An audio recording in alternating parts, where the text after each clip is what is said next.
네, 안녕하십니까. 영생 수업 5번째 시간입니다. 오늘도 15분 가량에서 요즘에 일어나는 일과 우리 역사에 심겨진 진짜 진실을 이야기해 보고자 합니다. 지금의 시간 2025년 7월 24일 목요일인가요? 하루하루 지나가는 우리의 시간 오후 4시 15분 이 시간 오늘에는 엄청난 일이 벌어졌죠. 어느 한 학자죠. 그것은 질문을 직접 하면은 알려드리겠습니다만, 이 우리 사학자들이 역할이 뭡니까? 쓰레기 사학자들 많죠. 박정희, 이승만을 나쁜 독재자로 만들고 민족과 국민을 학살한 존재로 만들고 있죠. 전두환도 그 대열에 합류시켰죠. 그러나 진실은 그렇지 않죠. 가짜 사학이 우리 국민의 얼을 잠식해 나가는 현상은 두고 볼 수가 없죠. 검사 출신 윤석열이 계엄을 통해서 무도한 민주당 세력을 견제하려 했으나, 그리고 반국가 세력을 척결하려 했으나 오히려 감옥에 갇히는 일이 벌어졌죠. 우리는 이 현실을 잘 모릅니다. 민주당이 내란이라고 하면은 내란입니까? 내란을 벌이고 있는 자가 내란입니까? 내란을 벌이고 있는 자가 내란이죠. 왜 국민들은 깨쳐 일어나지 못할까요? 모르니까 그렇습니다. 68년 김일성의 교시라고 할 수가 있죠. 김일성은 1950년 6.25를 일으켰지만 사실은 45년 해방과 함께 소련이 진주하면서 46년, 7년, 8년, 49년 차근차근히 남한을 점령할 생각을 품고 있었죠. 그때 나이 얼마 되지 않았을 때인데요. 아마 6.25 일으켰을 때가 31살쯤 되지 않았을까 싶은데요. 아니죠. 31살에 45년이 31살이었나요?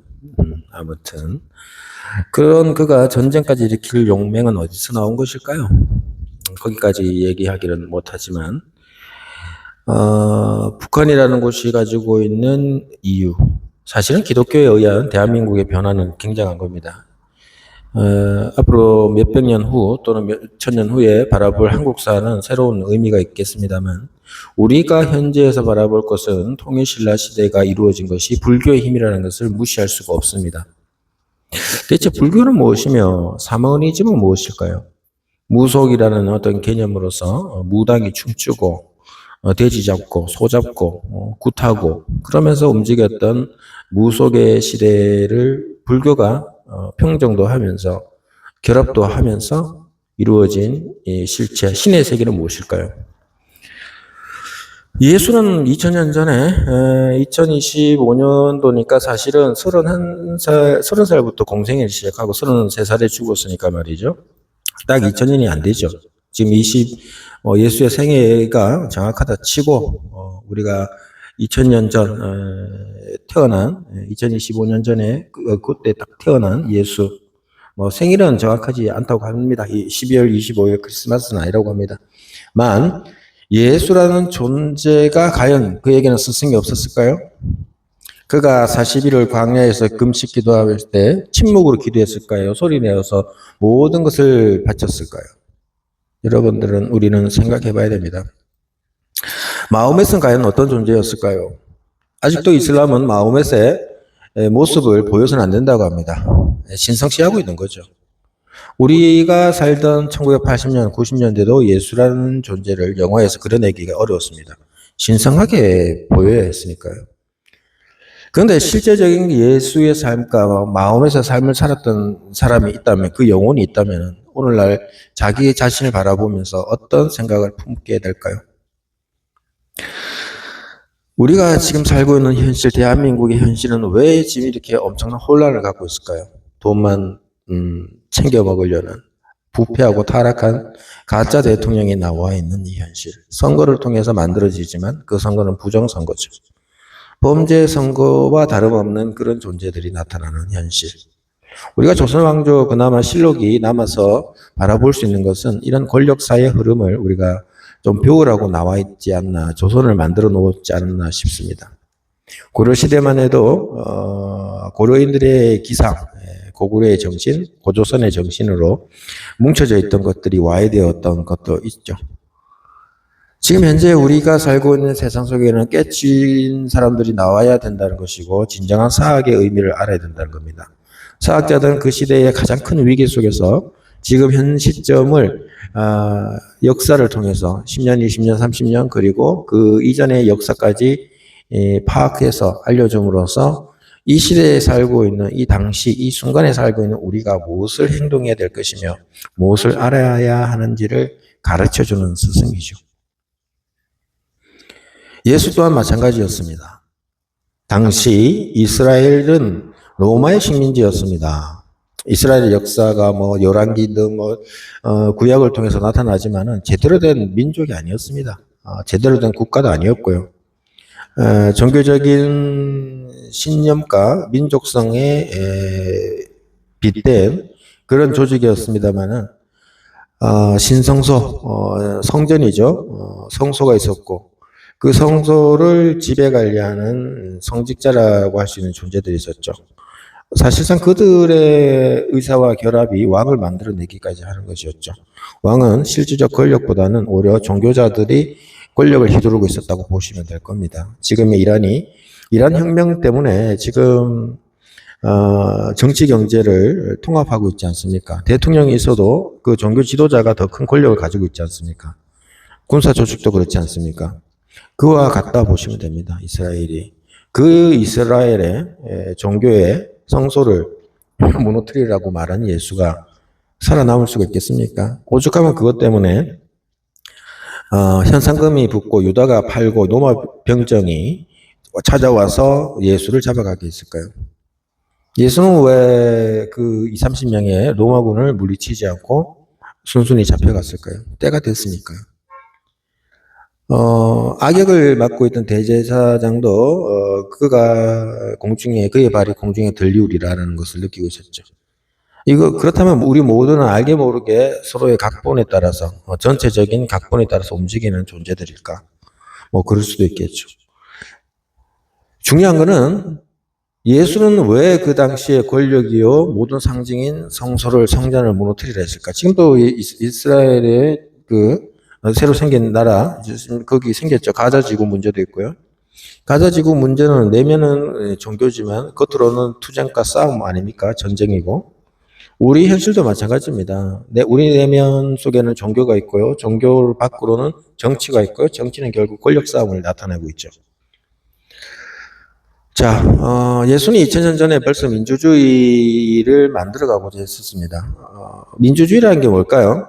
모든 사람들이 화합해서 살아갈 수 있는 세상, 종교의 노예가 아닌 세상을 설파했고, 예수도 부처도 다 그랬죠. 어떤 사람이 무엇을 아뢰고 말하면 옳다, 그것이다, 이런 식으로 얘기했었습니다.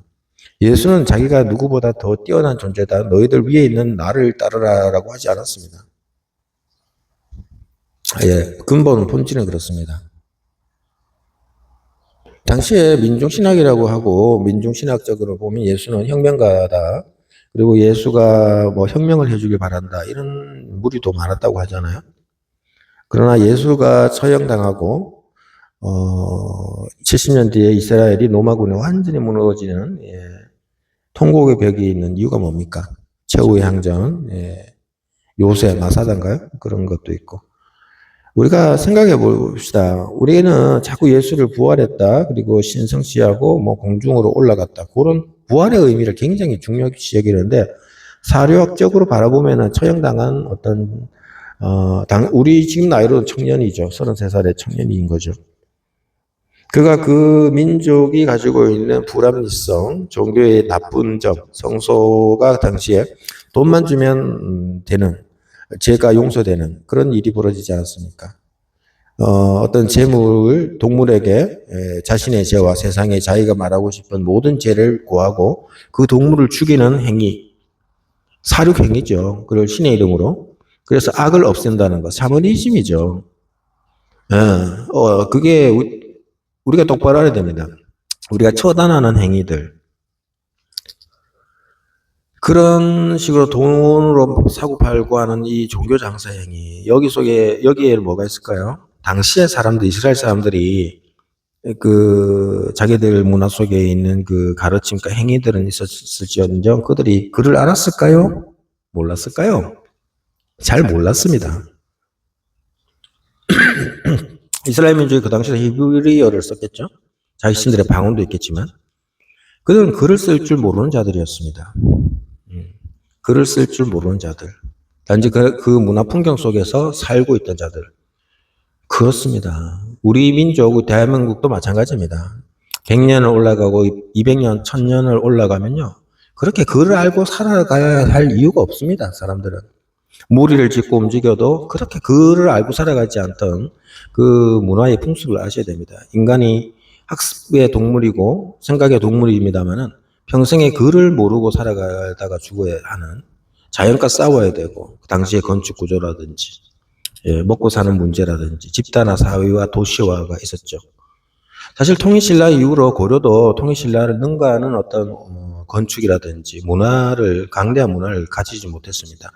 그리고 후삼국 전쟁에서 가지고 당시는 백성이나 군사나 군사 조직이라든지 그런 게 제대로 있지 않았습니다. 그야말로 한국형 내전이죠. 전국 통일, 일본 전국 통일, 중국의 춘추 전국 시대 같은 뭔가 분위기가 달라요. 후삼국 시대의 그 전쟁은 그 호족 세력이라고 하죠. 가병이라고 하죠. 그러니까 군사 조직이라게 특별할 게 없습니다. 몽둥이, 창, 칼 만들면 되는 것이고 무기는 그런 습성이죠. 흡성이라고 저 말하고 흡성. 역사적 흡성이 동학농민운동이라고 하는 그 무장봉기죠. 자, 여격이 참 재미나지 않습니까? 근대화 무기가 서구에는 발달되었을 적에 조선은 구한말 결국에는 농민이 뭐 하승총 몇 개죠.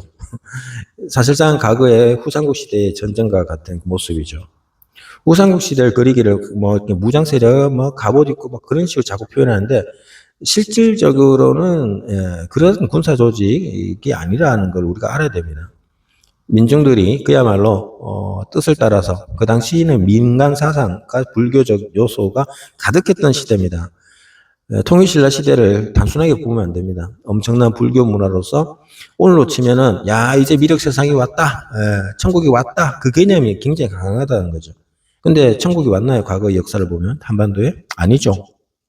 불교가 극동쪽으로 한반도에 왔지만은 한반도를 통일시키는 역할도 했습니다만 마음의 기저에 오늘날의 대한민국에 기독교가 들어와 있다는 것은 뭡니까? 한층 업그레이드 되어 있는 정신 상태죠. 그러면 오늘날의 우리 주인들은 무엇을 해야 됩니까?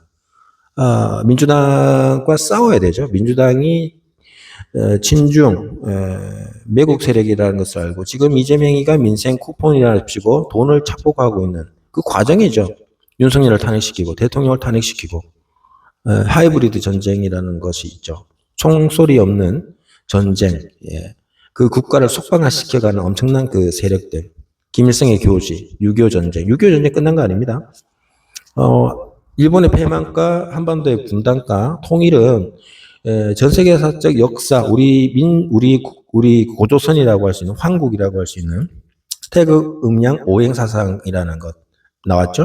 그 모든 것을 아우르고 살아가는 최종판입니다. 2025년도. 그러니까 우리는 역사를 똑바로 알아야 되고요. 지금 우리는 뭉쳐서 싸워야 됩니다. 종교를 넘어선 이념과 또 뜻을 행동화해야 되는 거죠. 지금 민주당 세력이 국가를 망치고 있는 이유는 그 이전부터 문재인부터 심각하죠. 서서히 마각이 드러나 김대중도 그렇고요. 지금 우리는 세계대전을 하고 있는 겁니다. 아마겟돈이 다른 게 아닙니다. 바로 우리 현실 속에 있고 우리 여기 속에서 진짜 빛의 천사들이 인간으로서 하나씩 올라올 겁니다. 나타날 겁니다. 저는 그렇게 보고 있습니다. 네, 여기까지 일단 하죠. 감사합니다.